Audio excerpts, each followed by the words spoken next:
Hello friends, आज मैं explain करने वाली हूँ द ऑर्डर सीज़न 1 पार्ट 2। इस सीरीज़ में हमें बताया गया है कि जब एक वुल्फ की खाल किसी इंसान पर चढ़ जाती है वो भी वेयरवुल्फ बन जाता है, और अगर कोई वेयरवुल्फ मर जाए तो खाल वापस खुद ब खुद बॉक्स में आ जाती है। अब कायल वुल्फ को ढूंढने जंगल की तरफ आता है। नाइट्स की टीम एक चालाकी दिखाती है। वो लोग एक खाल वाला बॉक्स बाहर रख देते हैं। कायल बॉक्स खोलता है, खाल उस पर चढ़ जाती है और वो वेयरवुल्फ बन जाता है। जब गैब्रियल और ब्रैंडन वहाँ आते हैं उन्हें वो वुल्फ दिखता है और वो कायल को मार देते हैं। अब वीरा गैब्रियल को वेयरवुल्फ्स के बारे में जानकारी लेने को कहती है, जिसके लिए वो उसे एक ग्लव देती है सच बुलवाने वाला। गैब्रियल उस ग्लव से बहुत लोगों को टॉर्चर करती है पर सच्चाई नहीं जान पाती। उधर कोई डॉक्टर हेमिंग्स रेंटल को धोखे से किडनैप कर लेता है ताकि वो उसके सैंपल्स लेकर और मॉन्स्टर्स और वुल्फ्स बना सके। वो ऐसा ग्रैंड मेगस के लिए करता है, पर नाइट्स उसे अलीसा के जादू की हेल्प से ढूंढ लेते हैं और रेंडल डॉक्टर को मार देता है। डॉक्टर ने उसके गले में एक सिक्का डलवाया होता है जिससे उसका गुस्सा बढ़े और वो खुद पर काबू ना कर पाए। अलीसा वो सिक्का निकलवा देती है। वीरा इस बात से नाराज़ होती है कि एडवर्ड ने डॉक्टर हेमिंग्स की रिसर्च के बारे में कुछ बताया क्यों नहीं। वीरा एक दिन एडवर्ड के घर जाती है। वीरा के पास बुक का एक हिस्सा होता है। वीरा वो एडवर्ड को दे देती है। अब एडवर्ड के पास 3 हिस्से होते हैं। जब वो 3 हिस्से जुड़ते हैं तो उसमें से एक इंसान बाहर आता है जिसका नाम सोयर होता है। वो उसे बताता है कि पिछले 50-70 साल से मैं इस बुक में बंद हूँ। नाइट्स ऑफ सेंट क्रिस्टोफर यानी वेयरवुल्फ्स की वजह से, जिन्होंने वेडी मेकम के टुकड़े कर दिए थे, जिससे मेरे भी टुकड़े हो गए थे क्योंकि मैं वेडी मेकम से जुड़ा हुआ था। वो उसे ये भी बताता है कि अगर तुम्हें वेडी मेकम की ताकत चाहिए तो तुम्हें अपने बेटे की कुर्बानी देनी होगी। एक दिन एडवर्ड अलीसा को बुलाता है और उसके सामने अपनी एक उंगली वेडी मेकम के ऊपर काट देता है अपनी वफादारी साबित करने के लिए। वो अलीसा को एक गवाह के तौर पर वहाँ लाया होता है। वो उसके खून से अंगूठा लगवाता है। एडवर्ड बताता है वेडी मेकम अपने बचे हुए हिस्से को अब खुद आकर्षित कर लेगी। एडवर्ड अब वेडी मेकम से जुड़ गया होता है।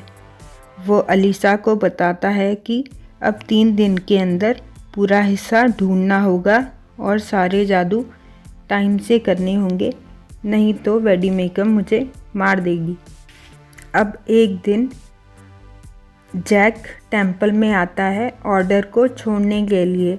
वो वेडी मेकम के बारे में कुछ नहीं जानता, मगर जब जैक वहाँ आता है वेडी मेकम एक बंद दरवाजे के पीछे होती है। वो बुक उड़कर दरवाजे के पास आ जाती है और जैक को काट लेती है। रैंडल बाहर से जैक को अपने साथ ले जाता है। जैक को देखकर लगता है सिल्वरबैक की खाल उसके साथ लड़ाई कर रही है। जिस वुल्फ की खाल जैक पर चढ़ी होती है उसका नाम सिल्वरबैक होता है। जैक अब मर रहा होता है। नाइट्स डिसाइड करते हैं कि हमें खाल निकालनी होगी, फिर शायद जैक बच सके। उधर गैब्रियल के कहने पर एडवर्ड अलीसा को आजमाता है। वो अलीसा को एक खंजर देकर कहता है कि तुम वीरा के साथ बहाने से मेरे बेटे मैडॉक्स को लेने जाओ और रास्ते में उसे इस खंजर से मार देना। पर वीरा जब अलीसा को बताती है कि एडवर्ड मैडॉक्स की बलि देने वाला है और वो अच्छा इंसान नहीं है, अलीसा वीरा को खंजर दिखा देती है और सब बता देती है। उधर जैसे ही नाइट्स जैक से खाल निकालते हैं, जैक को देखकर लगता है कि वो मर गया और वो एक अलग ही दुनिया में होता है। हेमिश बाकी नाइट्स को बताता है कि कई साल पहले सोयर नाम का एक अच्छा वेयरवुल्फ था, पर वेडी मेकम के बारे में जानकारी मिलने पर वो हर हाल में उसे हासिल करना चाहता था। बाकी वेयरवुल्फ ने उसे रोकने के लिए बुक के कई टुकड़े कर दिए। जैक से पहले सिल्वरबैक वुल्फ सोयर के शरीर में ही था, इसीलिए बुक का आखिरी हिस्सा अभी भी सिल्वरबैक की खाल पर चिपका हुआ है।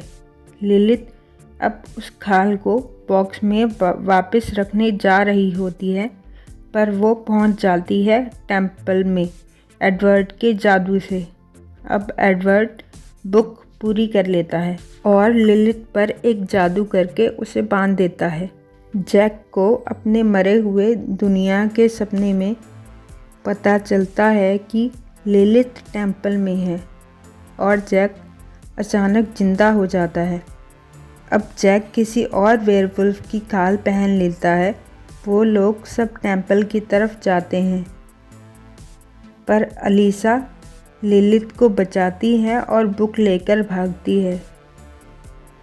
जैक के नाना जी भी वहाँ आ जाते हैं और एडवर्ड उन्हें मार देता है। बुक वहीं रह जाती है। जैक, रैंडल, हेमिश और अलीसा वहाँ से चले जाते हैं। लिलिथ भी टेंपल में ही रह जाती है। एडवर्ड को वेडी मेकम का जादू पूरा करने के लिए अपने बेटे की कुर्बानी देनी होती है। जैक नाइट से बोलता है उनके पास बस कुछ घंटों का टाइम है, वो मैडॉक्स की बलि दे देंगे क्योंकि उन्हें नहीं पता असली बड़ा बेटा तो मैं हूँ। नाइट्स उसकी बात से एग्री नहीं करते हैं। जैक वहाँ से चला जाता है।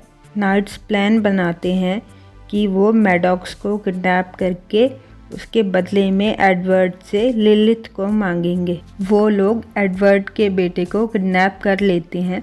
अब जैक और अलीसा की हेल्प करने वीरा भी वहाँ आ जाती है। वो जादुई चीज़ों का असर ख़त्म करने वाला पोशन बनाती है। लिलिथ खुद से बचकर घर आ जाती है, मगर गैब्रियल ऑर्डर के लोगों के साथ वहाँ पहुँच जाती है। वीरा और बाकी नाइट्स मिलकर उन सबको हरा देते हैं। अब जैक एडवर्ड के घर उसके बेटे को बचाने जाता है, पर एडवर्ड वहां पहुंचकर अलीसा को किडनैप कर लेता है और अलीसा के बदले में अपने बेटे को 11:30 बजे से पहले वहां लाने को कहता है। अब जैक गोलम को जिंदा करता है और उसकी हेल्प चाहता है। फिर दिखाते हैं जैक एडवर्ड के पास चला जाता है। वो उसे बताता है कि मैं तुम्हारा बड़ा बेटा हूँ, मेरी बलि दे दो। एडवर्ड उसके शरीर पर खंजर मारता है, मगर कुछ नहीं होता। अब टाइम भी ज़्यादा हो गया होता है। तभी एक और जैक वहाँ आता है जो एडवर्ड को बताता है कि तुमने एक गोलम की बलि दी है। एडवर्ड अब उस बुक में कैद हो जाता है। जैक वीरा का बनाया हुआ पोशन उस बुक पर डाल देता है। ऑर्डर के लोग सभी नाइट्स पर याददाश्त भुलाने वाला पाउडर डाल देते हैं। और हम देखते हैं वेडी मेघम अभी भी वीरा के पास होती है। ये सीज़न यहीं ख़त्म हो जाता है। पार्ट 1 का लिंक डिस्क्रिप्शन बॉक्स में चेक करें और हॉलीवुड मूवीज़ की स्टोरी के लिए चैनल को सब्सक्राइब करें, वीडियो को लाइक करें। Thank you.